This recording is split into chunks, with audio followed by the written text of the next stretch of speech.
Good evening. Very proud member of PACE's board, extremely proud husband of PACE's executive director, Allison Overseth. Tonight, an especially proud friend of Scott Kelley.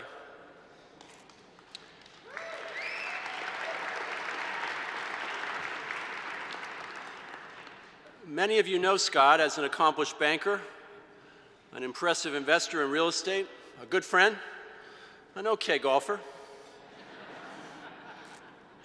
Scott and I met as younger men at Morgan Stanley. We were from different worlds, Scott, the investment banker, and I, the trader. But we became friends on the streets of Singapore. I thought he was bounding over to say hello, but in true investment banker style, he just wanted to commandeer my car for his next meeting. We have shared a lot together over the years. We worked together at the firm that he helped to build, Atos Capital. But most importantly has been the time with family and friends, where I learned about his values and the commitment that he makes to those he cares about. Scott has a long history of deeply investing in educational opportunities for young people. He has been a dedicated supporter of PACE for over 15 years. He is an engaged alumni of the University of Virginia's McIntire School of Commerce and serves on their advisory board. When we approached Scott about being our honoree, he committed to this effort with his enthusiasm, his unbridled enthusiasm, his intelligence, his caring that he has shown to us over many years. He wanted to understand more about PACE. He wanted to understand more about after school. He wanted to see programs in action. He wanted to meet after-school educators, and he wanted to learn about the impact that the programs have on young people's lives. And he included his family in his explorations, bringing his sons Mac, who is here tonight, and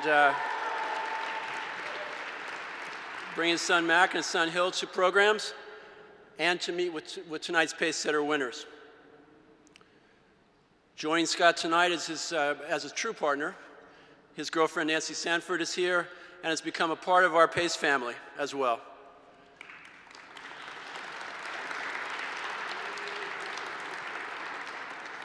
If Scott had done nothing else for PACE, that alone would have qualified him to be honored. Today, Scott still spends a lot of time in Asia. He's one of the top real estate investors in the region. Hopefully someone else is now arranging his car service.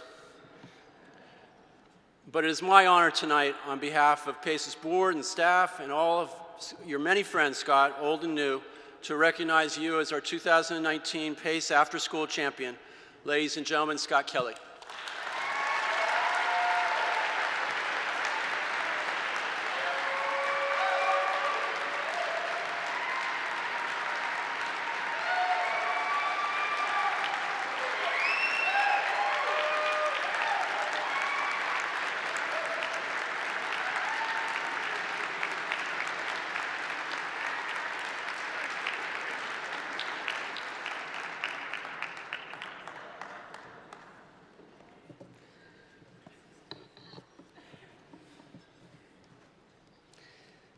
Okay, Ken, thank you very much for that. When Kenny and Allison told me I'd be receiving this recognition a few months ago, I told them I really didn't think I deserved it. But over the past few months, I've visited with a number of these PACE setters and seen their work, and I still don't deserve it, but I defy anybody to try to take this award away from me. It's truly a great thing.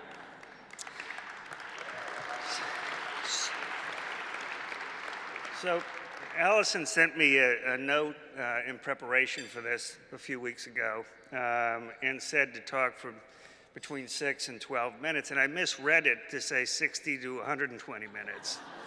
So I have a 90-minute speech. Bring a little bit more wine, please. They'll need it. Anyway, I'll try to cut down my remarks. But I want to start with a few thank yous. First of all, thank you to the PACE board and the selection committee for this recognition. I want to thank my dinner chairs, John Cahill, Kenny, Merritt Lane, John Marion, Guy Metcalf, Hoke Slaughter, Owen Thomas, Bob Weaver, and my love, Nancy. This group has been very generous with their time and money and has really helped make this event a great success.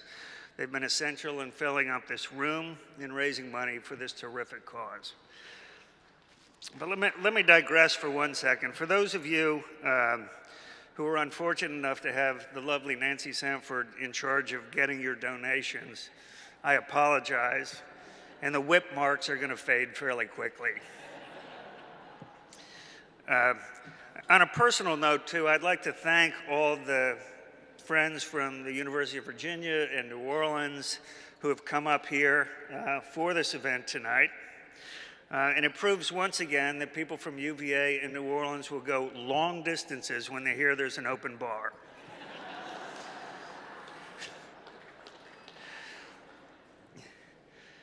So I'd like to make a few observations about PACE. The organization says that it is a child-focused organization that promotes and supports quality after-school programs, particularly serving young people from underserved communities. I mean, the size of this challenge in a city like New York is really extraordinary. And as I've gotten closer to PACE over the years, I've really come to the conclusion that PACE is sort of like the special ops people in the military. They do the frontline fighting when they need to, but more importantly is the training, the coaching, the developing, the encouraging, the mentoring of the people that are on the front lines, the people like the PACE Setter winners that we saw here tonight. PACE sponsors conferences, research fairs, forums, other events for those people that have worked with over 500,000 underserved youths here in New York. And when you think about 500,000 kids, I mean, that is bigger than the population of the city of Atlanta, the city itself. And I just want everybody in the room to know that your donations here are leveraged by this terrific organization into making a real difference in the lives of children. And that's what makes this organization so special.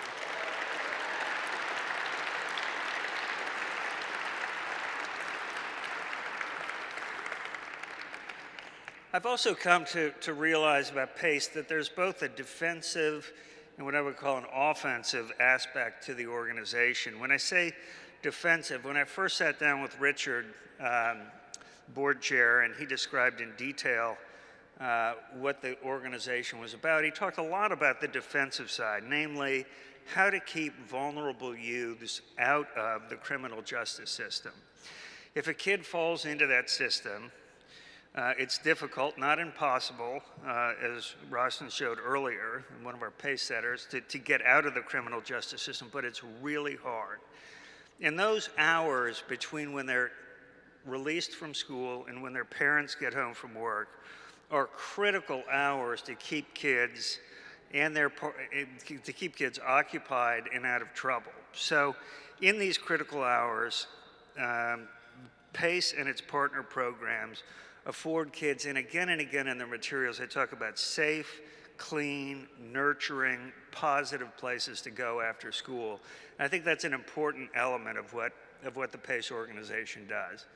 But as important, and again, when you visit, as I have over the past several months, the Police Athletic League facility in Harlem that Danielle leads the sports program, you see kids that are engaged in recreation, or when you see the Goddard Riverside Community Center where Maria leads the choir. We were there a few months ago, and I mean, these kids were engaged, occupied, mentored, and in a safe place. And that's an unbelievable benefit to everybody in our community.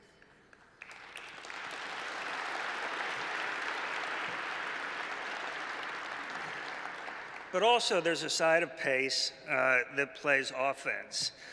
So many of the programs that help kids get the resources that they otherwise wouldn't get to explore their potential. This involves academic support, tutoring, counseling, college prep, art appreciation, leadership skills, basically giving the kids the help that they need, and often the help that they don't get in schools or at home, to realize their potential. Another of the PACE setters, the BEAM program, tonight talked about the STEM research, and for those of you that don't know, the STEM is science, technology, engineering, and mathematics, where they're guiding kids to explore career paths which they probably otherwise wouldn't explore, again, through education and mentoring and leadership. Also, the work that Hannah is doing at the Knightsbridge Heights Community Center with autistic and Down syndrome children, challenged kids in the Bronx, it's critical, again, for them to be able to achieve the best outcome in their lives. So the money that you all have pledged here tonight, the money that we've raised, will help support these groups and have them expand their reach to help these needy children and young adults. So I see that my hour and a half is about up. So doesn't time fly when you're hearing a really good speech? You know. But anyway, I have a couple of closing thoughts. First, to the junior board and the young professionals here. Thank you for what you're doing. And I would just say get more involved in PACE and organizations like it. There are huge needs that need to be filled in our community and other communities.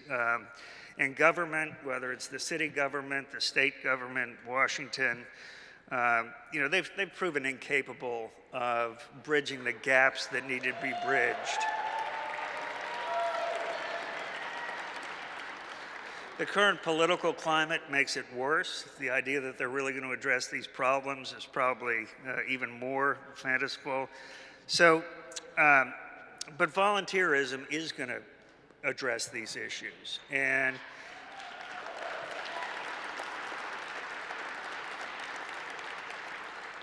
at this point, for young people, you're not expected to have the money to necessarily donate, but you do have the talent and the time. And donate your talent and time to making a difference in the lives of those less fortunate.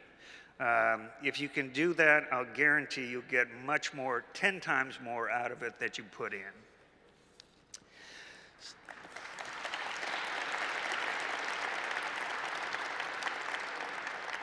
So in conclusion, I'd just like to again reiterate my thanks to the PACE board and the staff, to the PACE setters for all that they do, and for all the generous donors that are here tonight. Again, I'd like to congratulate each of the PACE Center winners and just say keep doing what you're doing. It's really inspiring to all of us here in the room. PACE and its partners are committed to helping vulnerable children lead the best lives that they can lead. And make no mistake, this is God's work. And by being here tonight, every one of you is a partner in this essential mission. So thank you.